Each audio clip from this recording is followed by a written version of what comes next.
பசங்களுக்காக உன்னை வாங்கி போடுங்க, டப்புன்னு விலையேறியும்ல, என்ன நான் சொல்றது.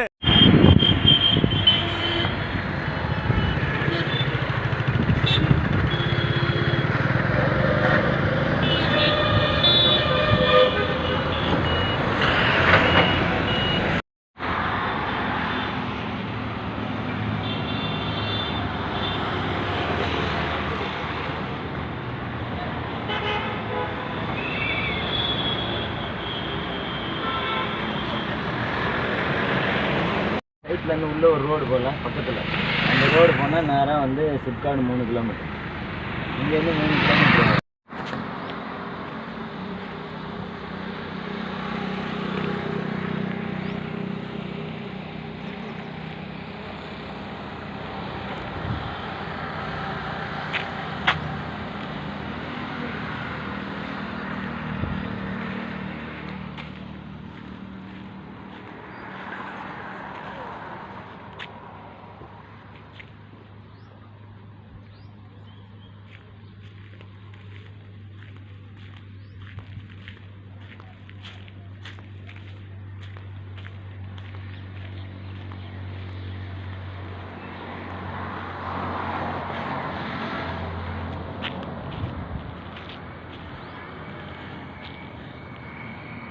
தெரியும், பணத்தை ஏன் விரும்பணும்னு தெரியும், பணத்தை ஏன் நேசிக்கணும்னு தெரியும், பணத்தை ஏன் காதலிக்கணும்னு தெரியும், பணத்தை எப்படி காதலிக்கணும்னு தெரியும். பணத்தை எப்படி காதலிக்கணும்? சத்தமா, இன்னும் சத்தமா, எப்படி காதலிக்கணும்? ஐ லவ் மணின்னு சொல்லி காதலிக்கணும். பணத்தை விரும்பினா பணம் நம்ம கிட்ட வரும். பொண்டாட்டியை விரும்பினா பொண்டாட்டியா கூட குடும்பம் நடத்தலாம். பணத்தை விரும்பினா பணம் உங்களா கூட குடும்பம் நடத்தும். எத்தனை பேர் புரிஞ்சுதுங்க? பணமே வேணான்றவங்ககிட்ட பணமும் சேராது, சொத்தும் சேராது. அப்போ முதல்ல. ரெண்டாவது, சொத்து ஏன் நம்மளுக்கு தேவை அப்படிங்கிறதுக்கு ரொம்ப டீட்டெயில்டாக நம்ம பார்த்துருக்குறோம். ரொம்ப முக்கியமான கருத்து, சில கருத்துக்களை பாருங்க. இன்றைக்கி நம்ம தமிழ்நாட்டு மக்கள் கடந்த 5 வருஷத்தில் 25,000 கோடி ஏமாந்துருக்குறாங்க. எங்கே ஏமாந்துருக்காங்கன்னு கேட்டால் நிறைய பேர் என்கிட்ட கேட்குறாங்க, சார் என்கிட்ட பணம் இருக்குது, அந்த பணத்தை நான் பேங்க்கில் போட்டு வைக்கலாமான்னு கேட்குறாங்க. எங்கே போட்டு வைக்கலாமா? பேங்க்கில் போட்டு வைக்கலாமான்னு கேட்குறாங்க. நீங்கள் பேங்க்கில் பணத்தை போடுறதும் ஒன்று தான், கிணத்துல கல்லை போடுறதும் ஒன்று தான். எத்தனை பேருக்கு புரிஞ்சுதுங்க?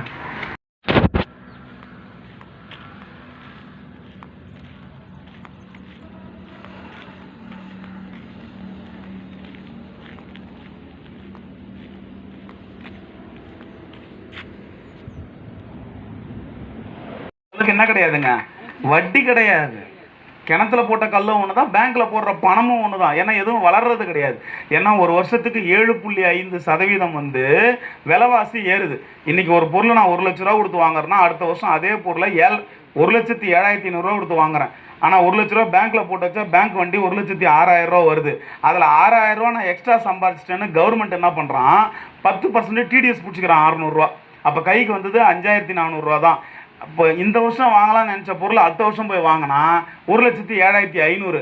பணத்தை பேங்க்கில் போட்டு வச்சுட்டு போய் வாங்கினதுனால ஒரு வருஷத்துக்கு எனக்கு 2,100 ரூபா நஷ்டமாச்சு. எத்தனை பேருக்கு புரிஞ்சுதுங்க? பேங்க்கில் யாராவது 1 லட்ச ரூபா வச்சுருந்தீங்கன்னா உங்களுக்கு 2,400 ரூபா நஷ்டமாகும். 5 லட்ச ரூபா வச்சுருந்தீங்கன்னா 10,000 நஷ்டமாகும். 9 வருஷம் பேங்க்கில் பணத்தை வச்சிங்கன்னா அந்த பணத்தோட மதிப்பு 0. எத்தனை பேருக்கு புரிஞ்சுதுங்க? ஆனால் சொத்தில் போட்டு வச்சா சொத்து 3லேருந்து 5 வருஷத்துக்குள்ள 2 மடங்காக மாறிடுது. 10 லட்சம்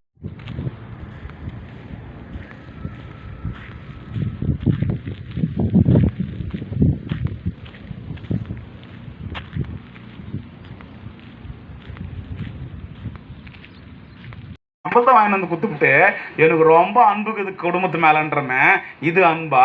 ஒருத்தன் தான் குடும்பம் பிழைக்கணுன்றதுக்காக 7 தலைமுறைக்கு சொத்து வைக்கிறானே, அதுக்கு பேர் அன்பா? 7 தலைமுறைக்கு சொத்து சேர்க்கறதுக்கு பேர் பேராசை இல்லை, பேர் அன்பு. தாத்தா பாட்டி 7 தலைமுறைக்கு சொத்து சேர்த்து வச்சாங்க. ஏன்? நம்ம மேலே அவ்வளோ பேர் அன்பு. அதான் அவங்க ஒன்றும் பணக்கார கிடையாது. சொத்து சேர்த்து வச்சா குடும்பத்து மேலே அக்கறை இருக்குதுன்னு அர்த்தம். எஸ்ஆர்எஸ். அப்படி அக்கறை கொண்ட மனிதர்களாக தான் உங்கள் அத்தனை பேரையும் பார்க்குறோம். உங்கள் அத்தனை பேரையும் இந்த சொத்து சேர்க்கும் திருவிழாவுக்கு மீண்டும் ஒரு முறை வருக வருக என வரவேற்பதில் எங்களுக்கு ரொம்ப ரொம்ப மகிழ்ச்சி. போஸ்ட் ஆஃபீஸில் பணம் போடலாமான்னு கேட்குறாங்க. 10 வருஷம் 2 மாதம் ஆகும் உங்கள் பணம் டபுள் ஆகிறதுக்கு. ஆனால் சொத்தில் போட்டால் 3லேருந்து 5 வருஷத்துக்குள்ளே டபுள் ஆகும். எஸ்ஆர்எஸ். அடுத்து என்ன கேட்குறாங்கன்னா, சார் இந்த செல்வ மகள் திட்டம் இருக்குது, கிசான் விகாஸ் பத்திரம் இருக்குது, தேசிய நேஷ்னல் பென்ஷன் ஸ்கீம்னு சொல்கிறாங்க, அதில் போடலாமா? எல்லாத்துலேயும் பணம் போடலாம். ஆனால் உங்கள் பணம் டபுள் ஆகிறதுக்கு 9 வருஷம் 2 மாதம் ஆகும். ஆனால் சொத்தில் போட்டு வச்சா 3லேருந்து 5 வருஷத்துக்குள்ளே டபுள் ஆகும்.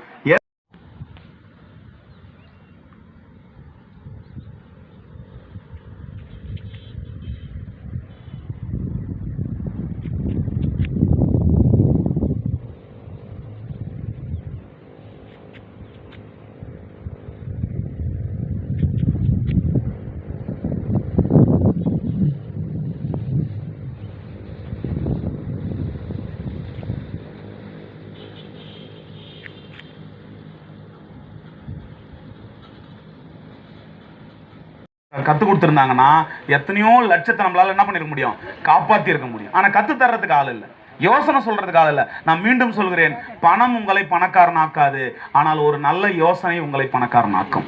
எஸ். நான் சொல்கிறது மொத்தமே ஐடியா, 51 ஐடியா நான் சொல்கிறேன். சொத்து உங்களுக்கு கெத்தில் வெறும் 3 மணி நேரத்தில் மூச்சு பிடிச்சிட்டு சொல்கிறேன். நம்மளால் நிறைய வந்திருக்கீங்களா இல்லையா? எஸ். இன்னும் நிறைய பேர் கேட்குறாங்க, சார் தங்கத்தில் ஏன் சார் முதலீடு பண்ணக்கூடாது? தங்கம் தான் டெய்லி ரேட்டு ஏறுது, சனிக்கிழமை ஏறிச்சு, ஞாயிற்றுக்கிழமை குறைஞ்சி போச்சு, நான் எங்கே போய் அடிச்சுக்கிறது? அதுவும் இப்போது போகக்கூடாத ரேட்டில் தங்கம் போயிருக்குது. எழுதி வச்சுக்கோங்க, தீபாவளி கழிஞ்சு ரேட்டு குறையும். அடுத்த 2-3 மாதத்தில் 30% வரைக்கும் ரேட்டு குறையத்துக்கு வாய்ப்பு இருக்குது. நான் ஒன்றும் பொருளாதார வல்லுநர் இல்லை, ஆனால் மார்க்கெட்டை பார்க்கும்போது எனக்கு அப்படி தோணுது. வெள்ளியும் ரேட்டு குறையும். ஏன்னா அது அதிகபட்ச ரேட்டை 203 ரூபா 200 ரூபா தான். ஆனால் 203 ரூபா தாண்டி ட்ரேட் ஆகுது ஒரே மாதத்தில். அப்படிலாம் ஏறக்கூடாது. ரேட்டு கொஞ்சம் கொஞ்சமாக ஏறினா தான் அது உண்மையான ரேட்டுன்னு அர்த்தம். வேகமாக ஏறிச்சுன்னா அங்கேருந்து டமால்னு கீழே